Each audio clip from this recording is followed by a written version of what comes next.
Sorrentinok eman digu sekulako pelikula, beste maisulan bat, egia esan, gustura irten gara, irudi oso edora ikusi ditugu, argumentu aldetik, bazuen berea egia esan.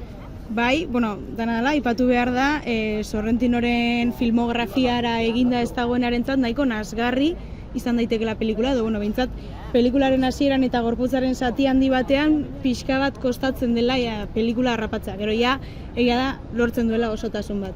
Labur kontatzeko, bada De Santis Italiako Republikako presidentea, baia 6 hilabete geratzen zaizkio erretiroa hartzeko, eta badu eskuartean lege importante bat, dela eutanasiarena, eta gero baditu bi indulto emateko tandenak, biak ere heriotza duinarekin lotuak, eta aldi berean badu, berak maila personalean, nolabait ere bere iraganean, bere emaztearekin afera bat, gero argitzen joango garena, nire iruditu zait, benetan, plano aldetik, irudi aldetik, segulako pelikula, kontua kontu, gero bakoitzak bere ulerkerak ere egiten ditu.